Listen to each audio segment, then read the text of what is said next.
Hello and good morning and welcome to Dominic Winter Auctions here in South Cerney. My name is John Trevers and my specialisation is maps and atlases, decorative prints and caricatures. And I would like to talk to you this morning about two or three of the more interesting lots we have coming up on our sale next week on November the 8th. I'm going to start with this highly decorative map by a man called Macdonald Gill, probably credited with reinventing the genre of decorative map making. He came from a highly artistic family. His brother was Eric Gill, the sculptor and typographer whose monumental carvings now adorn the outside of the BBC. But Macdonald Gill, he was a cartographer par excellence. And this particular map commemorates the 1941 Atlantic Treaty signed between Winston Churchill and the American President Roosevelt. The treaty that went on to form the basis for the United Nations. It was done at the height of the Second World War when Germany was in its ascendance.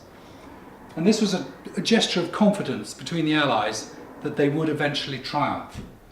And Gill obviously shared their optimism because he shows in the bottom right hand corner a muscular man beating armaments with a hammer, and in the background a ploughman ploughing a field with a team of horses.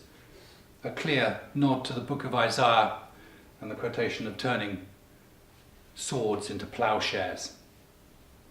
Highly decorative, highly pictorial, and very rare. Published in English, obviously, but this one is in Spanish.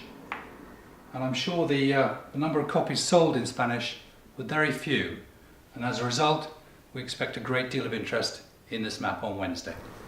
The second map I'd like to talk to you about is also by Macdonald Gill and is arguably his most famous creation. Known as the Wonderground map, a play on the word of underground, it was intended to be displayed in the underground stations of London. Highly decorative, very amusing, full of little caricatures, vignettes and comments. It was designed to while away a few minutes while you waited for your next train. Londoners took it to their heart and it was available to buy in an envelope for display at home. The final map I want to show you today is this Serio-Comic Map by F.W. Rose.